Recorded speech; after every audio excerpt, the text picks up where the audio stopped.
नमस्कार साथियों, स्वागत है आप सभी का हमारे YouTube चैनल अफेयरपीडिया पर। आज का तारीख है 27 जून 2024 और इस दिन के करंट अफेयर्स के सभी अति महत्वपूर्ण प्रश्न हम लोग इस वीडियो में डिस्कस करेंगे, जो कि आने वाले सभी प्रतियोगी परीक्षाओं के लिए बेहद महत्वपूर्ण होगा। तो चलिए वीडियो को शुरू करने से पहले आज का मोटिवेशन देख लेते हैं। आज का मोटिवेशन है, there is no elevator to success, you have to take the stairs. बिल्कुल सही बात है, एकदम मतलब परफेक्टली है। जो तैयारी करने वाले बच्चे होते हैं उनको ये मालूम है कि मतलब सफलता के लिए कोई भी ऐसा स्वचालित सीढ़ी नहीं है, है ना। आपको अपना बनाया हुआ सीढ़ी ही का ही सहायता लेना पड़ेगा, है ना। ये एलिवेटर का यही मतलब होता है, स्वचालित सीढ़ी जो आप लोग देखते होंगे स्टेशन पे। तो वैसा मतलब लिफ्ट के जैसा कोई काम नहीं करता कि आप बैठ गए और सफलता तक, आपका टारगेट तक वो पहुंचा देगा, नहीं। आपको खुद चल के जाना होगा, ठीक है। तो इसी मोटिवेशन के साथ चलिए आज का पहला क्वेश्चन देख लेते हैं। आज का पहला क्वेश्चन बोलता है, हाल ही में अंतर्राष्ट्रीय महिला कूटनीति दिवस कब मनाया जाता है ना। तो अंतर्राष्ट्रीय महिला कूटनीति दिवस ये कब मनाया जाता है, आप लोग कमेंट बॉक्स में जरूर बात करिएगा, सॉरी, कमेंट बॉक्स में जरूर बताइएगा। अंतर्राष्ट्रीय महिला कूटनीति दिवस जो है वो 24 जून को मनाया जाता है, ये याद रखेगा, ठीक है। 24 जून को, 24 जून को अंतर्राष्ट्रीय महिला कूटनीति दिवस मनाया जाता है। और इस बार का जो यहाँ पे देखिएगा 24 तारीख को तो ये हो गया। अंतर्राष्ट्रीय संबंधों को आकार देने और शांति को बढ़ावा देने के लिए महिलाओं की महत्वपूर्ण भूमिका को पहचानने के लिए यह दिवस मनाया जाता है। 2022 में संयुक्त राष्ट्र महासभा यानी कि यूएनजीए के 76वें सत्र के सर्वसम्मति से प्रत्येक 24 जून को कूटनीति में अंतर्राष्ट्रीय महिला दिवस के रूप में घोषित किया जाता है, ठीक है। 1945 में संयुक्त राष्ट्र चार्टर के प्रारूपण और हस्ताक्षर के बाद महिलाओं ने संयुक्त राष्ट्र में महत्वपूर्ण भूमिका निभाई थी इसमें, इसीलिए इनको मनाया जाता है, ये याद रखेगा, ठीक है। और यहाँ पे देखिएगा, वह मानव अधिकारों की सार्वभौम घोषणा के अनुच्छेद 1 में वाक्यांश सभी मनुष्य स्वतंत्र और समान पैदा होते हैं, सभी मनुष्य स्वतंत्र और समान पैदा होते हैं में बदलने में सफल रही है, ठीक है। ये इसलिए चलिए, तो 24 जून को याद रखिएगा, international day of women in diplomacy, और ये यूएनजीए के द्वारा मनाया जाता है, ये भी याद रखिएगा। चलिए, ये 2 नंबर क्वेश्चंस बहुत इंपॉर्टेंट है फ्रेंड्स। हाल ही में 18वीं लोकसभा में विपक्ष के नेता कौन बने हैं, तो विपक्ष के नेता राहुल गांधी बने हैं, ये याद रखिएगा। राहुल गांधी जी विपक्ष के नेता बने हैं, यानी कि लीडर ऑफ ऑपोजिशंस। देखिए, लीडर ऑफ ऑपोजिशन से भी क्वेश्चन कैसे बनता है वो अभी हम लोग इसमें डिस्कस करेंगे। 2014 से 10 साल के अंतराल के बाद निचले सदन में फिर से एक आधिकारिक लीडर ऑफ ऑपोजिशन होगा। इसकी घोषणा कांग्रेस महासचिव वेणुगोपाल ने की। राहुल गांधी रायबरेली से सांसद है, ये याद रखिएगा। चूंकि किसी भी विपक्ष के दल के पास कुल लोकसभा सीटों की आवश्यकता न्यूनतम 10% सीटें नहीं थी, इसलिए पिछले 10 वर्षों में लीडर ऑफ ऑपोजिशन का पद जो था वो खाली था। आपको बता दें कि लीडर ऑफ ऑपोजिशन बनने के लिए जो हमारे संविधान में टोटल सीट है लोकसभा का 543, उसका 10% यानी कि लगभग 55 सीट होना अनिवार्य है, ठीक है। तभी आप लीडर ऑफ ऑपोजिशन बन सकते हैं, विपक्ष का नेता बन सकते हैं, ठीक है। अब यहाँ पे देखिएगा, लीडर ऑफ ऑपोजिशन जो है, हम आपको बता देते हैं, लीडर ऑफ ऑपोजिशन ये, इसका संविधान में विपक्ष के नेता का पद कोई भी उल्लेख नहीं है, यानी कि इसका कोई भी आर्टिकल वगैरह नहीं है, इसे याद कर लीजिएगा। और इसका जो वेतन भत्ते है वो अधिनियम, वेतन भत्ते जो अधिनियम है 1977 के अधिनियम से दिया जाता है, ये भी याद रखिएगा, ठीक है। वे कैबिनेट मंत्री के वेतन भत्ते और अन्य लाभों जैसे लाभ के पात्र होते हैं, यानी कि जो कैबिनेट मिनिस्टर के लोग होते हैं उनके जैसा भी उनको मिलेगा, ठीक है। ये चीज याद रखिएगा, ठीक है। चलिए, अब लीडर ऑफ ऑपोजिशंस के बारे में जान लेते हैं कि लीडर ऑफ ऑपोजिशंस कौन हो सकता है। तो लीडर ऑफ ऑपोजिशंस जो है ये राज्यसभा या लोकसभा में लीडर ऑफ ऑपोजिशंस हो सकता है, ठीक है। और who heads the oppositions and serves the parliamentary chairperson of the largest party और coalition party with the most seat after the ruling party, यानी कि जो जो सरकार में है उसके बाद जो सबसे ज्यादा सीट जिस पार्टी के पास है उसी का मुखिया, एक मान लीजिए कि वो लीडर ऑफ ऑपोजिशन उसको कहलाता है, ठीक है। वो भी एमपी के रूप में काम करता है। और इसी लीडर ऑफ ऑपोजिशन को ब्रिटिश पार्लियामेंट में शैडो गवर्नमेंट भी, शैडो प्राइम मिनिस्टर भी बोलते हैं, क्योंकि ब्रिटिश पार्लियामेंट में शैडो गवर्नमेंट का भी अलाउ होता है कि पैरेलल एक गवर्नमेंट चलेगा, एक सरकार में है वो तो चलेगा ही चलेगा, और एक पैरेलल गवर्नमेंट चलेगा जो कि सरकार जो सरकार में है उससे वैसे ही क्वेश्चंस पूछेगा। और वो वहां पे ब्रिटेन में ये भी बताता है कि अगर हम आपके जगह पे होते तो हम कैसे कार्य करते हैं। ठीक है। अब यहाँ देखिए, ये तो बता दिया कि leader of opposition parliamentary act 1977 के तहत कार्य करता है, उसको सैलरी और अलाउंसेस मिलता है। ठीक है। लेकिन यहाँ पे एक चीज देखिएगा, एलिजिबिलिटी क्राइटेरिया क्या है, हम आपको बता दिए कि 10% कम से कम लोकसभा में होना चाहिए और 25 सीट जो है वो राज्यसभा में होना चाहिए। ठीक है, यानी कि हर जगह पे 10-10% होना ही चाहिए, ये याद रखिएगा। ठीक है। और ये लीडर ऑफ ऑपोजिशंस को रिकॉग्नाइज कौन करता है, तो स्पीकर करता है ना, लोकसभा स्पीकर करता है, ये याद रखिएगा। ठीक है। अब यहाँ पे देखिए power of leader of opposition's की, इसका क्या पावर है। The leader of opposition is not just a title, it also comes with several important powers and benefits. Leader of oppositions help decide seats and room assignments in the house, gets access to official documents, help from parliamentary committees and manages। तो आपको यहाँ पे देखिएगा MPs in this position will be member of important committees like public account committee, ठीक है, public undertakings, estimates committee and various joint parliamentary committee। तो leader of opposition जो है ना, वो पब्लिक अकाउंट कमिटी, ठीक है, उसके बाद एस्टिमेट कमेटी, प्राक्कलन समिति का भी मतलब ये इसमें मेंबर होता है। ठीक है ना।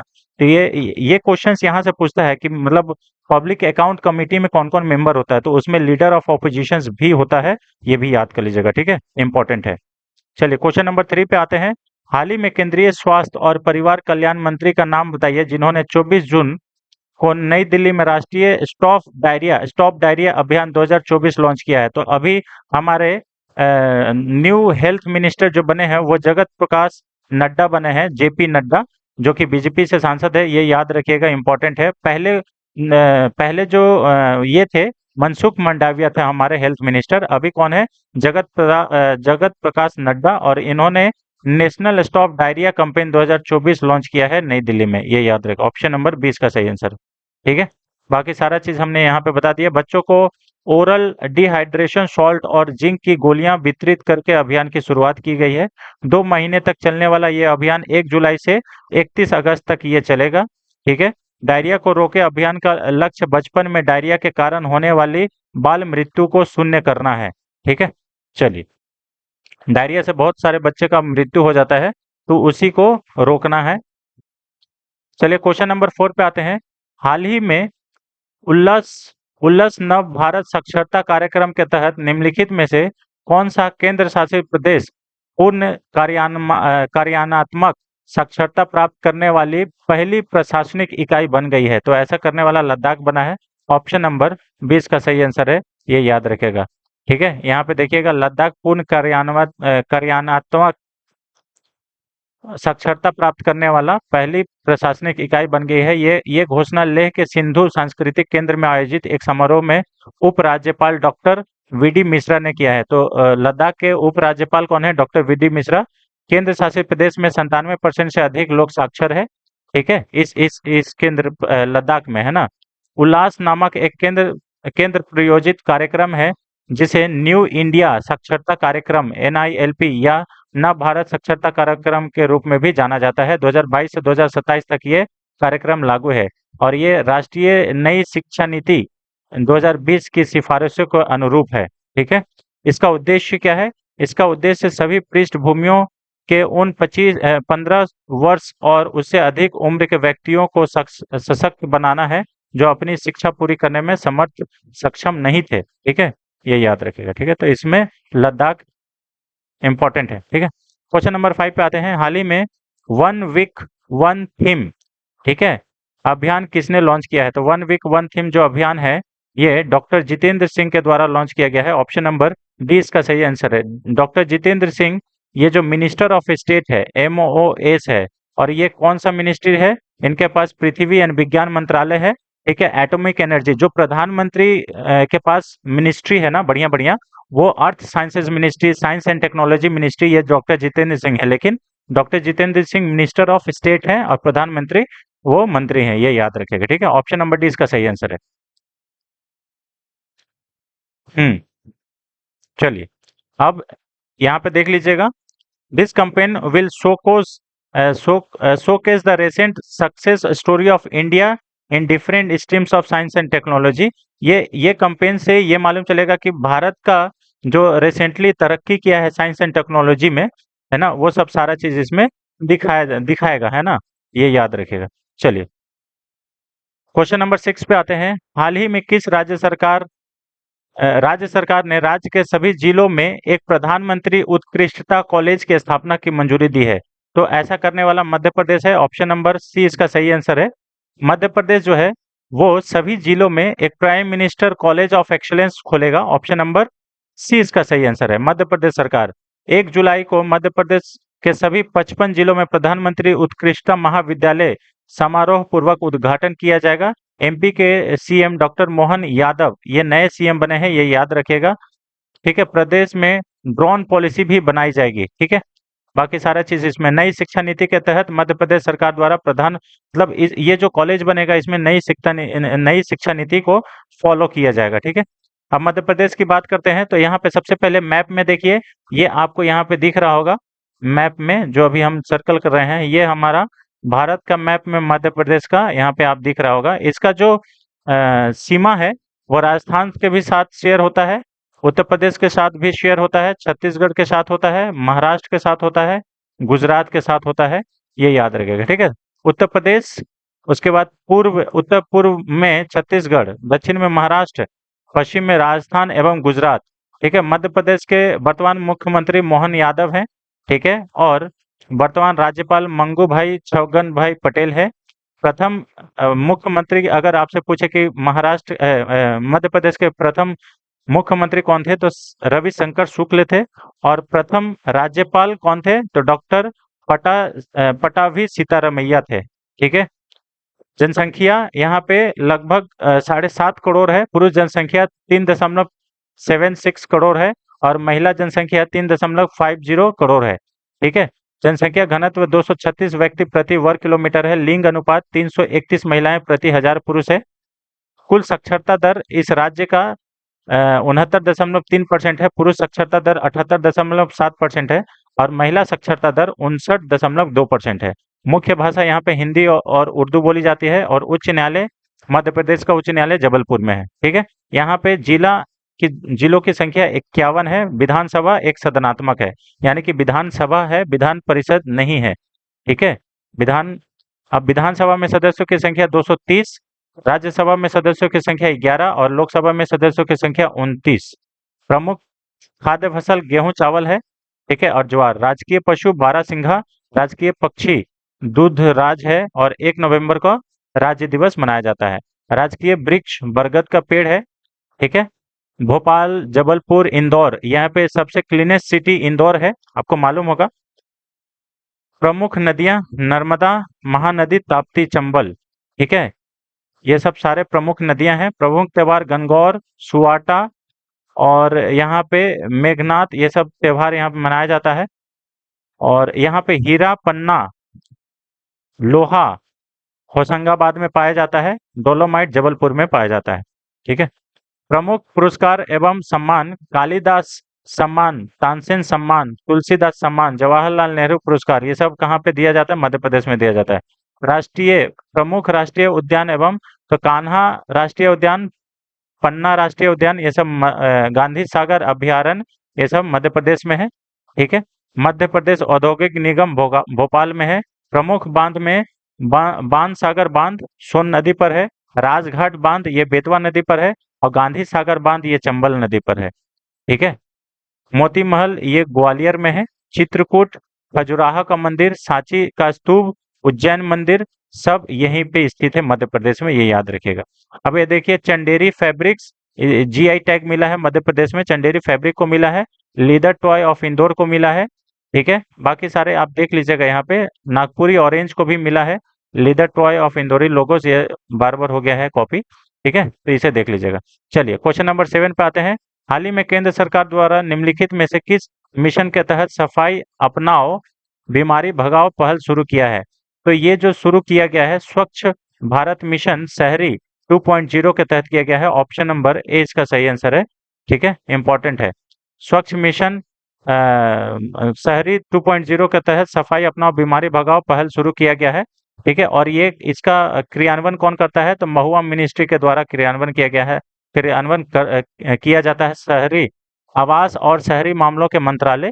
ठीक है, इम्पोर्टेंट है, इसे देख लीजिएगा। यह पहल जो है, यह पहल स्वच्छता पर ध्यान केंद्रित करने वाले व्यापक हस्तक्षेप और सभी यूएलपी द्वारा लागू किए जाने वाले अंतर विभागीय अभिसरण का आह्वान करती है। ठीक है, यहाँ पे स्वच्छता अभियान कचरे का संग्रह, परिवहन, सभी सामुदायिक और सार्वजनिक शौचालय की नियमित सफाई, बच्चों के लिए स्वच्छता और स्वच्छता सुविधाएं, सफाई अपनाओ बीमारी भगाओ पहल के प्रमुख तत्व है। ठीक है, तो इसे याद कर लीजिएगा। चलिए, क्वेश्चन नंबर 8 पे आते हैं। हाल ही में भारत सरकार ने 5G स्पेक्ट्रम नीलामी से 96,000 करोड़ रुपए जुटाने का लक्ष्य रखा है। इसमें से कौन सा स्पेक्ट्रम नीलामी का हिस्सा नहीं है? तो 700 जो मेगा हर्ट्ज है, ये वाला स्पेक्ट्रम का हिस्सा नहीं है। ऑप्शन नंबर 20 का सही आंसर है। और ये डीओपी, डिपार्टमेंट ऑफ टेलीकम्युनिकेशंस के द्वारा ये किया जाता है। इसमें देखिए रेट जो है 800, 900, 1800, 2100, 2300, 2500 और 3300 है। और यहाँ पे देखिएगा 600 और 700 जो है इसको बाहर रखा गया है। ठीक है ना, इंपॉर्टेंट है। ये स्पेक्ट्रम 20 सालों के लिए मतलब नीलामी को ये वैध किया जाता है, ये याद रखिएगा, इंपॉर्टेंट है। ठीक है, चलिए, बाकी इसमें और कुछ नहीं जानना है। क्वेश्चन नंबर 9 पे आते हैं। 1 जुलाई 2024 से एचडीएफसी एग्रो के नए एमडी और सीईओ कौन बनेंगे? तो ये जो बनेंगे अनुज त्यागी। ऑप्शन नंबर ए इसका सही आंसर है, अनुज त्यागी। ठीक है, ये 1 जुलाई 2024 से एचडीएफसी एग्रो के एमडी और सीईओ के रूप में कार्यभार संभालेंगे, अनुज त्यागी। ठीक है, अनुज त्यागी जो है वो कार्यकारी मतलब सीईओ भी होंगे। वह रितेश कुमार के स्थान लेंगे, जो 2008 से एचडीएफसी एग्रो के जनरल इंश्योरेंस में एमडी और सीईओ थे। अनुज त्यागी 2008 में कंपनी में शामिल हुए थे। वह डिप्टी एमडी के रूप में कार्यरत थे। ठीक है, चलिए, हो गया। क्वेश्चन नंबर 10 पे आते हैं फ्रेंड्स। आज का लास्ट क्वेश्चन। हाल ही में शहरी मामलों के मंत्रालय किफायती आवास योजना को पुनर्जीवित करने की योजना बना रहे हैं। प्रधानमंत्री आवास योजना कब शुरू की गई थी? तो यहाँ पे देखिए प्रधानमंत्री आवास योजना के बारे में पूछा है, तो ये 2015 में शुरू किया गया था। ठीक है, इसी के तहत जो किफायती दाम में सभी को मतलब ये क्या बोलते हैं, हाउसेज अवेलेबल कराया जाता है। ठीक है, शहर में प्रधानमंत्री आवास योजना शहरी गरीबों के लिए किफायती आवास की एक योजना है। इसे 2015 में लॉन्च किया गया था और इसे दिसंबर 2024 तक बढ़ा दिया गया है।